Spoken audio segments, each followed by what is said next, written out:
দেখলে তো আসল কথাটা বাইর হয়ে গেল। আমাক ফাঁকি দেওয়ার জন্য কেমন ভগবানের টাইনে নিয়ে আসলো।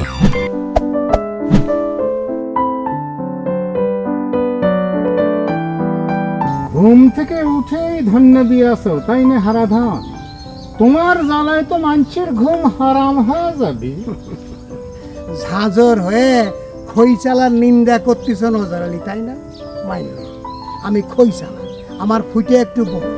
তা তুমি এই জব্বর আলীর বাড়ির রাস্তায় আসতেছো কেন সকালবেলা? জব্বর আলীর সাথে আমার কাম থাকতে পারে না? কাম যে তোমার কি সেটা আমি খুব ভালো করেই জানি নজর আলী। তুমি নিশ্চয়ই জব্বর আলীর বিটির সাথ তোমার বেটার বিয়ের কথাবার্তা ফালতু কথা বাদ দাও হারাধন। তুমি একলা একলা জব্বর আলীর বাসায় এসো কেন? আমার সাথে করে আসার কথা ছিল না? নাকি ফাঁকি দেওয়ার ধান্দা? পুরো টাকাটাই কি একলা গিরাস করবার চাচ্ছ নাকি? সকলে কি নিজের মতো মনে করো না নজর আলী? সেই রকম ইচ্ছা থাকলে পায়ে হাইটিয়ে তোমার বাড়ির যে খবরটা দিয়ে আসতেন না। সাথে কি মানুষ কয় দু পায়ে জাতের হিত করতে নাই?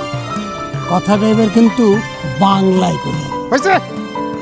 এমন ভাবে বারবার খবর দেওয়ার কথাটা করছ, মানে জব্বরের কাছ থেকে তুমি টাকাটা আদায় করে আমার ভাগটা বাড়ির উপরে দিয়ে আইছো। টাকা আদায় করবার পারলে তাই করতে।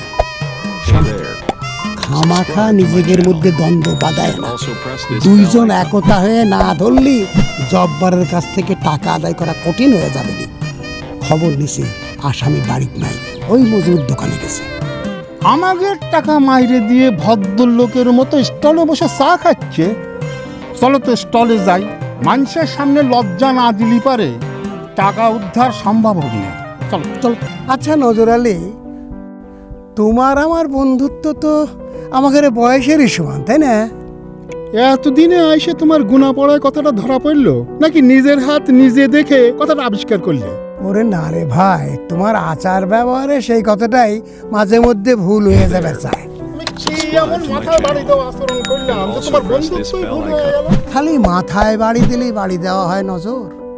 বন্ধু হয়ে যদি বন্ধুক বিশ্বাস করতে না পারো, সেটাও তো একটা বড় আঘাত হয়ে খাড়া হয়। দেখো হারাধন, এমনিতেই মহা ফাপড়ের মধ্যে পড়ে আছি। খামাখা এ সমস্ত আজারে পেশাল পাইরো না তো। এই বয়সে তোমার প্রেম নিবেদন ভালো ঠেকতেছে না। ঠেকবেই না তো, পায়ে গেছাও না। এখন তো বন্ধু না হলেও চলবে তোমার। পায়া গেছি মানে কি খবর চাচ্ছ? না, কবার চাচ্ছি যে ভগবান তো তোমাকে দুই হাত খুলেই দিছে। এখনো তুমি জব্বর আলীর টাকার ভাগ নেওয়ার জন্য ছুটে আইছো, একটু অবাকই লাগতেছে। দেখলে তো আসল কথাটা বাইর হয়ে গেল। আমাক ফাঁকি দেওয়ার জন্য কেমন ভগবানের টাইনে নিয়ে আসলে। তুমি আমার কেমন বন্ধু দেখলে তো?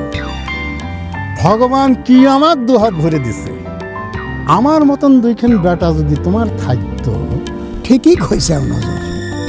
ফজর আর নহরের মতন আমার যদি কপালে দুখান বেটা থাকতো, তো আমিও ভগবানের আশীর্বাদে তোমার মতন রাজার ভান্ডারের মালিক হয়ে যেতাম। কিন্তু সে ভাগ্যটা আমার হবি না। বন্ধু হিসেবে তোমার অগাধ মোহরের মধ্যে থেন একটা কি দুটে আমি কি আশা করতে পারি না? তোমার মতো ডাকাতের সাথে আমি রাস্তায় হাঁটতেছি, মিথ্যে মোহরের লোভে তুমি তো আমাকে খুনও করবে পারো।